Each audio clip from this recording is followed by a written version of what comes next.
kita akan belajar mengenal beberapa suku yang ada di Indonesia. Menurut data Badan Pusat Statistik, pada 2010 lalu ada 1.340 suku bangsa di Indonesia. Wah, banyak sekali ya adik-adik. Masing-masing memiliki adat istiadat yang berbeda-beda dan unik. Meskipun demikian, ragam suku tersebut memperkaya Indonesia sebagai suatu bangsa yang besar. Di Indonesia, suku bangsa yang memiliki populasi paling banyak adalah suku Jawa. Nah, selanjutnya yuk kita kenali 15 suku bangsa yang ada di Indonesia. Pertama, kita akan mengenal macam suku di Pulau Jawa. Macam suku di Indonesia yang pertama adalah suku Jawa. Suku Jawa adalah suku terbesar yang ada di Indonesia, yang mana berasal dari kawasan Jawa Tengah, Jawa Timur, dan daerah istimewa Yogyakarta. Orang Jawa begitu terkenal dengan aksen medoknya saat berbicara, dan hal tersebut sulit untuk dihilangkan karena merupakan bawaan genetik. Kedua, ada suku Sunda. Suku Sunda adalah salah satu suku yang berada di Provinsi Jawa Barat. Selain itu, suku Sunda juga dikenal sebagai suku terbesar kedua yang ada di Indonesia setelah suku Jawa. Suku Sunda juga dikenal dengan alat musik yang dimilikinya yang dikenal dengan nama angklung. Selanjutnya ada suku Betawi. Macam suku di Indonesia berikutnya adalah suku Betawi. Betawi adalah salah satu suku yang berada di kawasan DKI Jakarta. Selain daripada suku Sunda dan juga Jawa, suku Betawi dikenal dengan ondel-ondelnya yang sangat populer. Keempat, ada suku Madura. Suku Madura dikenal sebagai macam-macam suku di Indonesia yang menghuni kawasan Jawa Timur. Namun selain suku Madura, ada pula suku lainnya seperti suku Osing ataupun Tengger. Untuk suku Madura ini sendiri dikenal sebagai etnis yang memiliki populasi cukup besar. Nah, selanjutnya kita akan mengenal macam suku di Pulau Kalimantan, yaitu suku Banjar. Banjar adalah salah satu suku yang berada di kawasan Provinsi Kalimantan Selatan. Suku Banjar dikenal dengan jumlah penduduknya yang mencapai angka 4,1 juta jiwa. Dari jumlah tersebut, sekitar 2,7 juta jiwa yang tinggal di kawasan Kalimantan Selatan, sedangkan sisa lainnya berada di perantauan. Selanjutnya ada suku Dayak. Suku Dayak adalah salah satu macam suku yang berasal dari Kalimantan. Namun, selain suku Dayak, Kalimantan Barat juga dikenal dengan beragam jenis suku bangsa lainnya. Sementara itu, untuk suku Dayak dikenal sebagai suku bangsa yang berasal dari pedalaman Pulau Kalimantan secara keseluruhan. Suku Dayak juga dikenal sebagai suku dengan warisan magis yang kuat. Beragam ilmu spiritual menjadi ciri khas dari adat kebiasaan suku tersebut. Nah, selanjutnya kita akan mengenal macam suku di Pulau Sumatera. Pertama, suku Minangkabau. Suku Minangkabau adalah suku yang tinggal di kawasan Provinsi Sumatera Barat. Suku Minangkabau sering pula disebut sebagai suku Minang, yang mana memiliki sistem kekerabatan matrilineal. Selanjutnya ada suku Melayu. Suku Melayu dikenal sebagai salah satu suku yang berada di kawasan Provinsi Bangka Belitung, selain daripada suku-suku lainnya. Sementara itu, suku Melayu memiliki nama yang berasal dari Kerajaan Malaya, yang mana kerajaan tersebut dikenal sebagai salah satu kerajaan di kawasan tersebut, lebih tepatnya sekitar Sungai Batanghari. Berikutnya ada suku Batak. Suku Batak adalah macam suku yang berasal dari kawasan Sumatera Utara. Beberapa suku bangsa yang termasuk atau dikategorikan sebagai Batak adalah Batak Karo, Batak Toba, Batak Simalungan, Batak Pakpak, Batak Angkola, serta Batak Mandailing. Nah, selanjutnya kita akan mengenal macam suku di Pulau Sulawesi.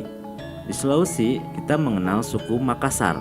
Suku Makassar dikenal sebagai etnis Melayu yang berada di kawasan pesisir selatan dari Pulau Sulawesi. Karena itulah lidah dari orang Makassar seringkali menyebutnya dengan kata Mangkasara, yang berarti bahwa mereka memiliki sifat terbuka.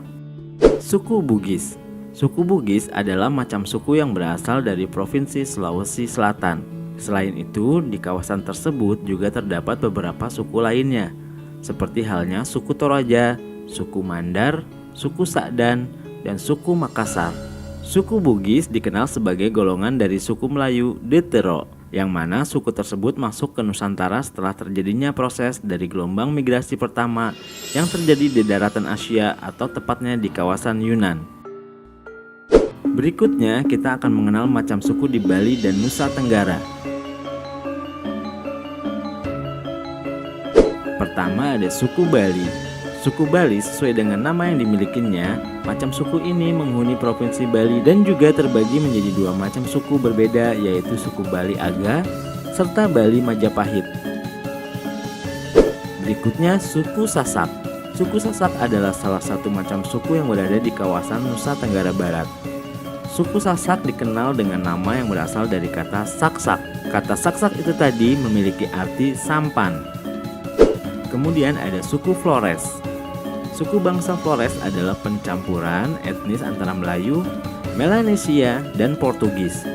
Dikarenakan lokasi yang berdekatan dengan Timor yang pernah menjadi koloni Portugis, karenanya interaksi dengan kebudayaan Portugis pernah terjadi dalam kebudayaan Flores, baik lewat genetika, agama, dan kebiasaan.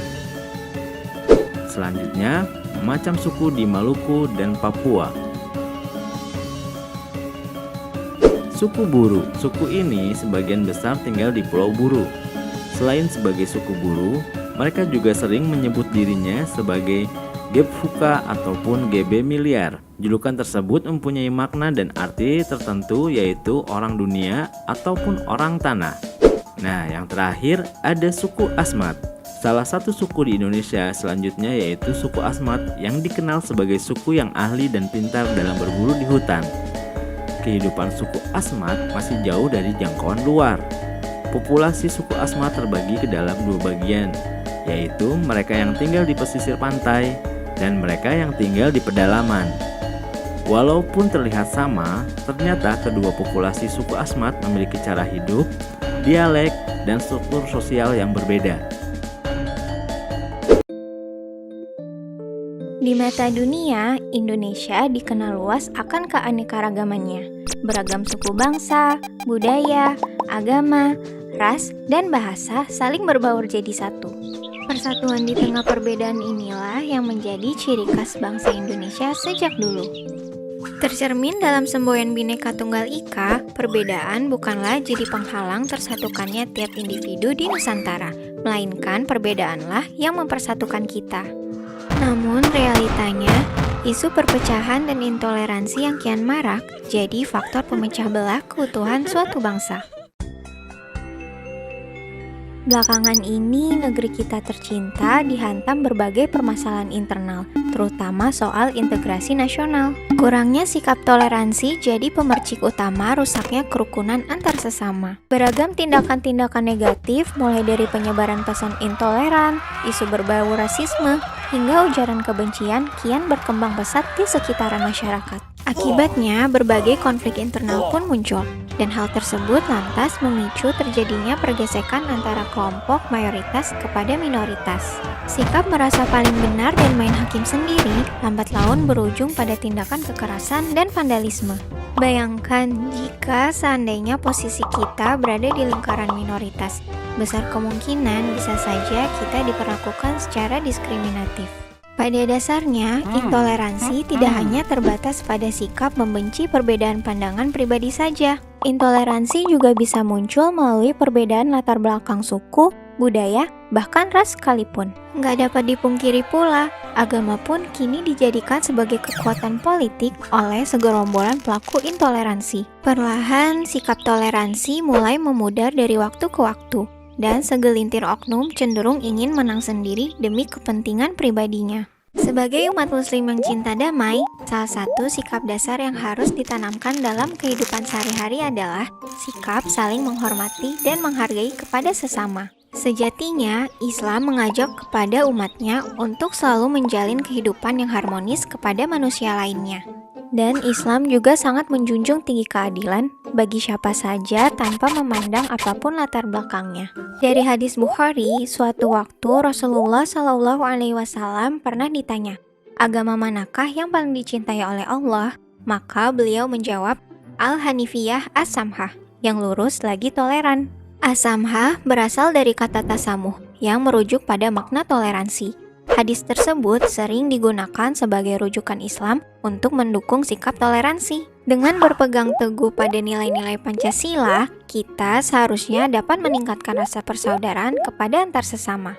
Mencegah perpecahan akibat perbedaan adalah tugas kita semua sebagai warga negara Indonesia demi menjaga keutuhan bangsa. Hal tersebut dapat diwujudkan dengan menerapkan sikap toleransi di dalam kehidupan sehari-hari sedari dini. Hal-hal sederhana seperti membimbing anak-anak untuk menghormati pendapat orang lain, hingga mengajarkan mereka untuk tidak mendiskriminasi suku, agama, dan ras dalam pergaulan adalah sebagian contoh sikap toleransi. Selain itu, kita juga bisa memulainya dengan membuka pikiran untuk lebih saling menghargai dan menerima perbedaan yang ada. Bukankah manusia itu diciptakan berbeda-beda dengan segala keunikannya? Terlebih di Indonesia memiliki beragam suku, adat, dan ras yang heterogen. Maka sudah saatnya kita bersatu padu tanpa sekat.